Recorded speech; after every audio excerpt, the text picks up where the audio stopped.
أعوذ بالله من الشيطان الرجيم. بسم الله الرحمن الرحيم. إنا أعطيناك الكوثر.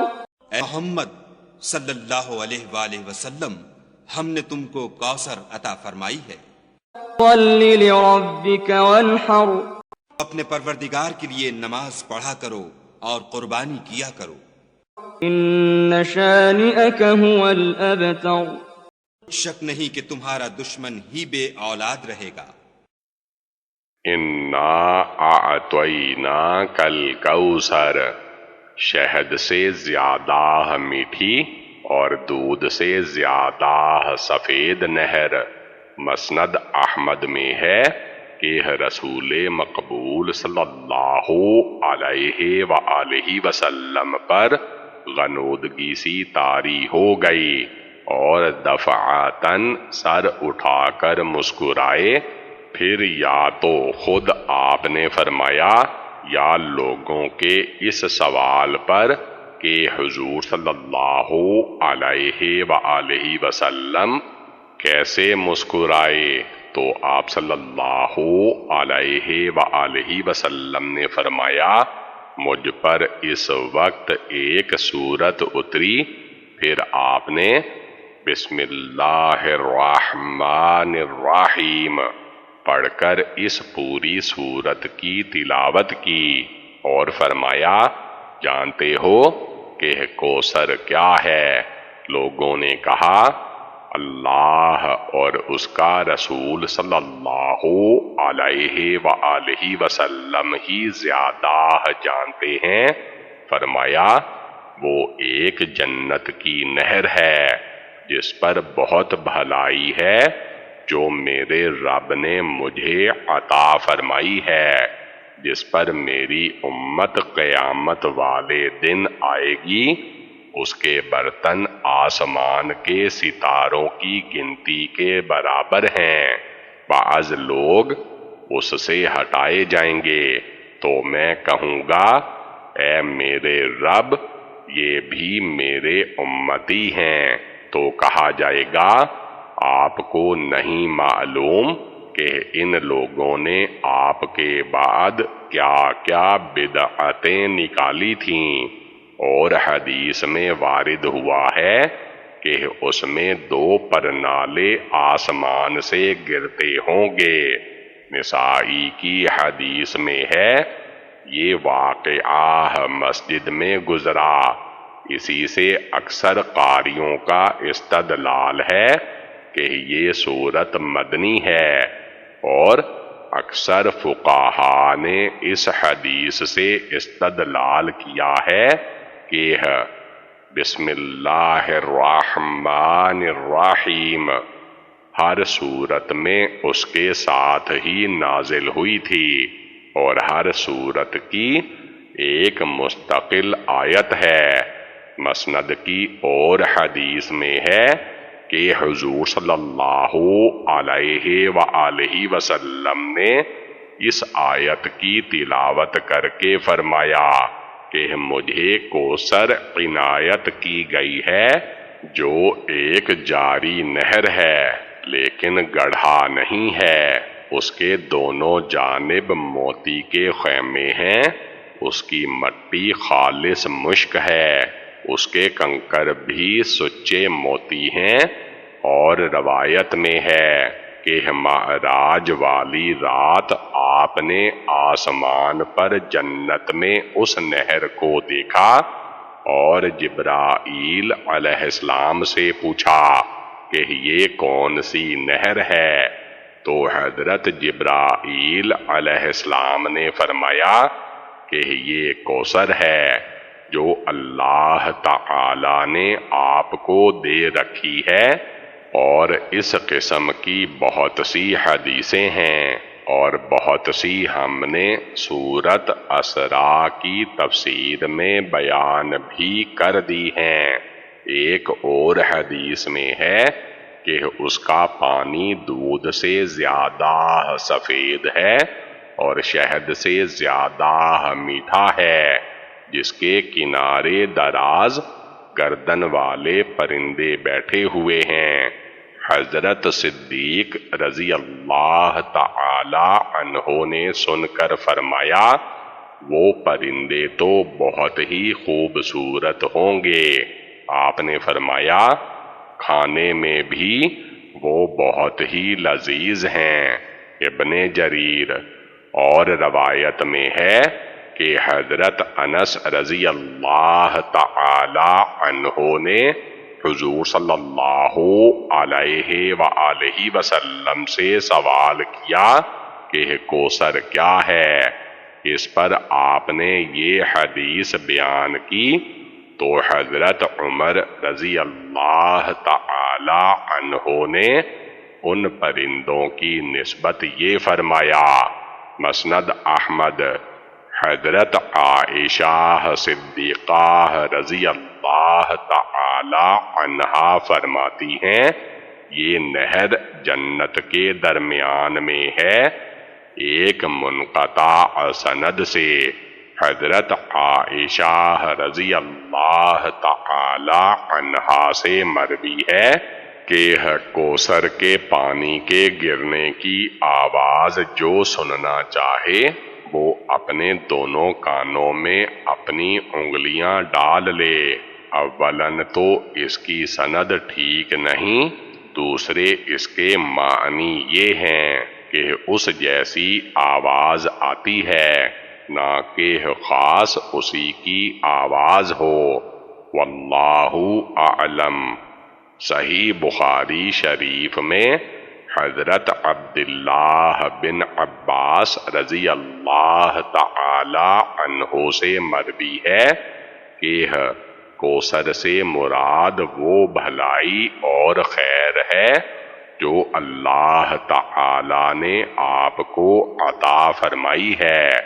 ابو بشر کہتے ہیں کہ میں نے سعید بن جبیر رحمت اللہ سے یہ سن کر کہا کہ لوگ تو کہتے ہیں کہ یہ جنت کی ایک نہر ہے، تو حضرت سعید نے فرمایا وہ بھی ان بھلائیوں اور خیر میں سے ہے جو آپ کو اللہ کی طرف سے عنایت ہوئی ہیں۔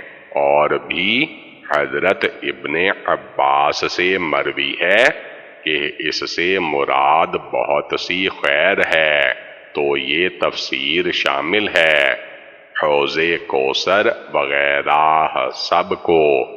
کوثر ماخوذ ہے کثرت سے، جس سے مراد خیر کثیر ہے، اور اسی خیر کثیر میں حوض جنت بھی ہے، جیسے کہ بہت سے مفسرین سے مروی ہے۔ حضرت مجاہد رحمت اللہ فرماتے ہیں دنیا اور آخرت کی بہت بہت بھلائیاں مراد ہے۔ اکرمہ فرماتے ہیں نبوت، قرآن، ثواب، آخرت، کوثر ہے۔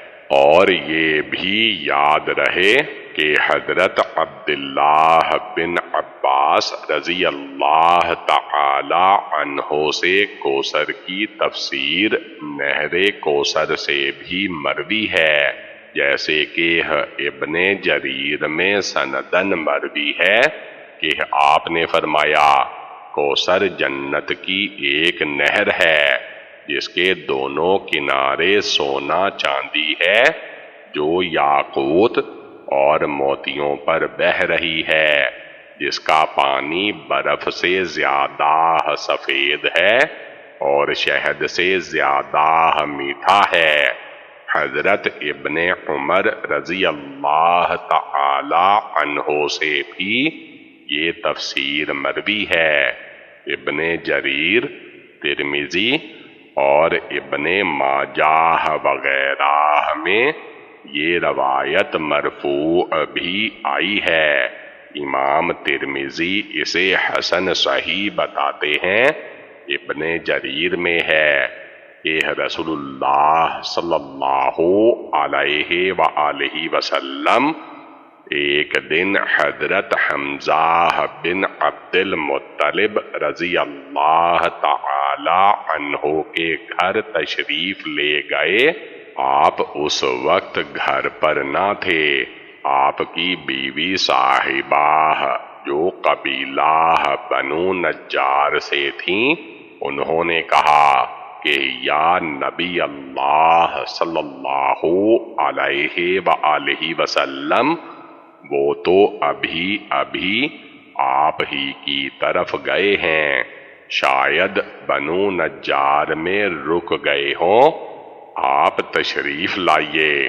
حضور صلی اللہ علیہ وآلہ وسلم گھر میں گئے تو مائی صاحبہ نے آپ کے سامنے مالیدہ رکھا جو آپ نے تناول فرمایا۔ مائی صاحبہ خوش ہو کر فرمانے لگیں، اللہ تعالی اسے جزو و جسم بنائے، اچھا ہوا خود تشریف لے آئے، میں تو حاضر دربار ہونے کا ارادہ کر چکی تھی کہ آپ کو حوض کوثر ملنے کی مبارکباد دوں۔ مجھ سے ابھی ابھی حضرت ابو عمارہ نے کہا تھا، آپ نے فرمایا ہاں، اس حوض کی زمین یاقوت، مرجان، زبرجد اور موتیوں کی ہے۔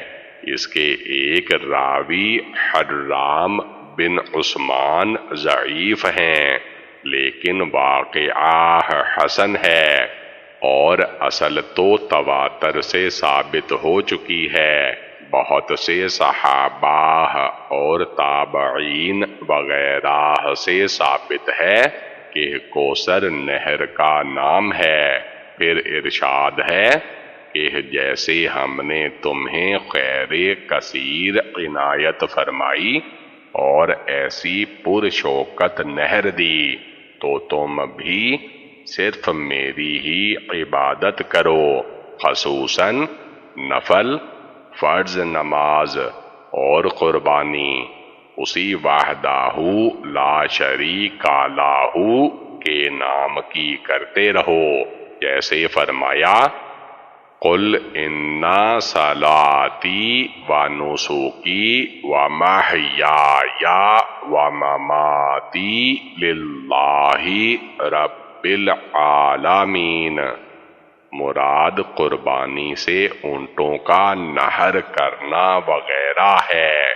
مشرکین سجدے اور قربانیاں اللہ کے سوا اوروں کے نام کی کرتے تھے، تو یہاں حکم ہوا کہ تم صرف اللہ ہی کے نام کی مخلصانہ عبادتیں کیا کرو۔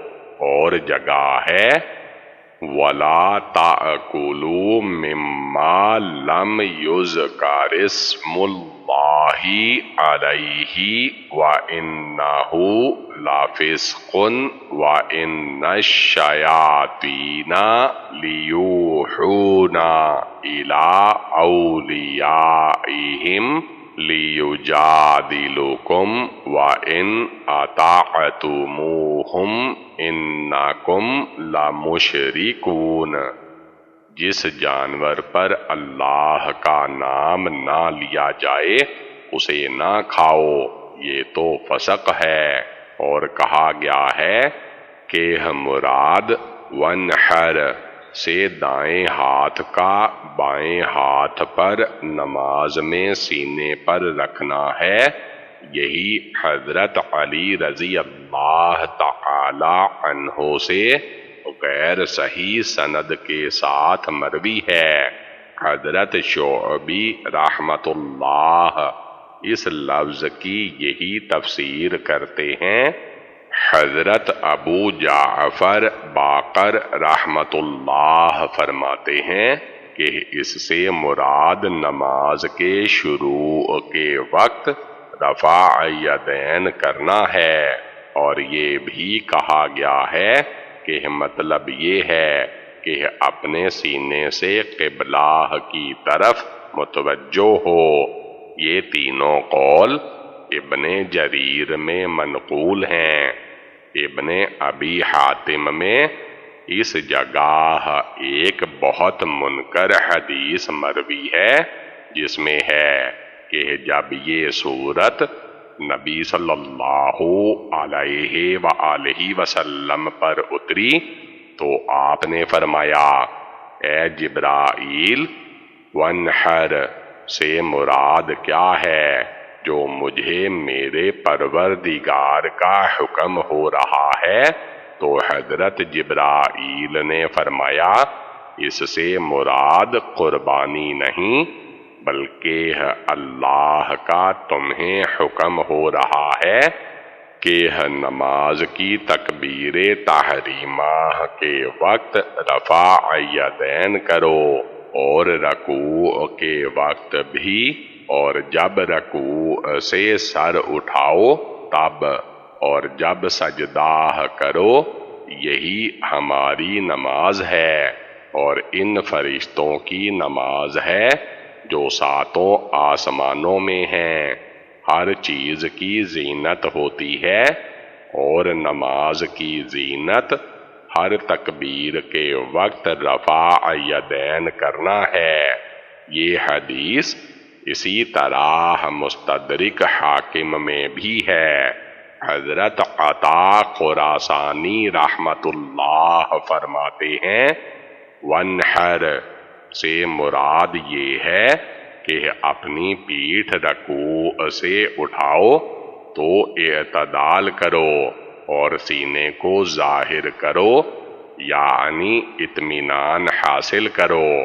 ابن ابی حاتم یہ سب اقوال غریب ہیں اور صحیح پہلا قول ہے کہ مراد نہر سے قربانیوں کا ذبح کرنا ہے، اسی لیے رسول مقبول صلی اللہ علیہ وآلہ وسلم نماز عید سے فارغ ہو کر اپنی قربانی ذبح کرتے تھے اور فرماتے تھے جو شخص ہماری نماز پڑھے اور ہم جیسی قربانی کرے اس نے شرعی قربانی کی، اور جس نے نماز سے پہلے ہی جانور ذبح کر لیا اس کی قربانی نہیں ہوئی۔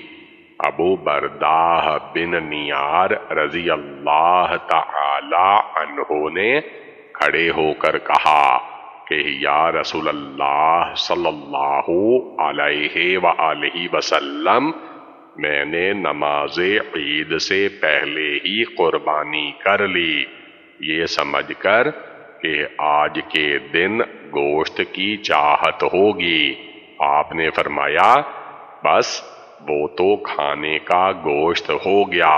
صحابی نے کہا اچھا یا رسول اللہ صلی اللہ علیہ وآلہ وسلم، اب میرے پاس بکری کا ایک بچہ ہے جو مجھے 2 بکریوں سے بھی زیادہ محبوب ہے، کیا یہ کافی ہوگا؟ آپ نے فرمایا ہاں تجھے تو کافی ہے، لیکن تیرے بعد 6 مہینے کا بکری کا بچہ کوئی اور قربانی نہیں دے سکتا۔ امام ابو جعفر بن جریر رحمت اللہ فرماتے ہیں ٹھیک قول اس کا ہے جو کہتا ہے کہ اس کے معنی یہ ہیں کہ اپنی تمام نمازیں خالص اللہ ہی کے لیے ادا کر، اس کے سوا کسی اور کے لیے نہ کر، اسی طرح اسی کی راہ میں خون بہا، کسی اور کے نام پر قربانی نہ کر، اس کا شکر بجا لا جس نے تجھے یہ بزرگی دی اور وہ نعمت دی جس جیسی کوئی اور نعمت نہیں، تجھی کو اس کے ساتھ خاص کیا، یہی قول بہت اچھا ہے۔ محمد بن کعب قرازی اور عطا کا بھی یہی فرمان ہے۔ پھر ارشاد ہوتا ہے کہ اے نبی صلی اللہ علیہ وآلہ وسلم، تجھ سے اور تیری طرف اتری ہوئی وحی سے دشمنی رکھنے والا ہی قلت و ذلت والا، بے برکتا اور دم بریرہ ہے۔ یہ آیت خاص بن وائل کے بارے میں اتری ہے۔ یہ پاجی جہاں حضور صلی اللہ علیہ وآلہ وسلم کا ذکر سنتا تو کہتا، اسے چھوڑو، وہ دم کٹا ہے، اس کے پیچھے اس کی نرینہ اولاد نہیں، اس کے انتقال کرتے ہی اس کا نام دنیا سے اٹھ جائے گا۔ اس پر یہ مبارک صورت نازل ہوئی۔ شمر بن عطیہ فرماتے ہیں کہ عقبہ بن ابو معیط کے حق میں یہ آیت اتری ہے۔ ابن عباس وغیرہ فرماتے ہیں کعب بن اشرف اور جماعت قریش کے بارے میں یہ نازل ہوئی ہے۔ بازار میں ہے کہ جب کعب بن اشرف مکہ میں آیا تو قریشیوں نے اس سے کہا کہ آپ تو ان کے سردار ہیں، آپ اس بچہ کی طرف نہیں دیکھتے جو اپنی ساری قوم سے الگ تھلگ ہے اور خیال کرتا ہے کہ وہ افضل ہے، حالانکہ ہم حاجیوں کے اہل میں سے ہیں، بیت اللہ ہمارے ہاتھوں میں ہے، زمزم پر ہمارا قبضہ ہے۔ تو یہ خبیث کہنے لگا، بے شک تم اس سے بہتر ہو۔ اس پر یہ آیت اتری۔ اس کی سند صحیح ہے۔ حضرت عطا فرماتے ہیں ابو لہب کے بارے میں یہ آیت اتری ہے جب رسول اللہ صلی اللہ علیہ وآلہ وسلم کے صاحبزادے کا انتقال ہوا تو یہ بد نصیب مشرکین سے کہنے لگا کہ آج کی رات محمد صلی اللہ علیہ وآلہ وسلم کی نسل کٹ گئی۔ اس پر اللہ تعالی نے یہ آیت اتاری۔ ابن عباس سے بھی یہ منقول ہے۔ آپ یہ بھی فرماتے ہیں کہ اس سے مراد حضور صلی اللہ علیہ وآلہ وسلم کا ہر دشمن ہے۔ جن جن کے نام لیے گئے وہ بھی اور جن کا ذکر نہیں ہوا وہ بھی۔ ابتر کے معنی ہے تنہا۔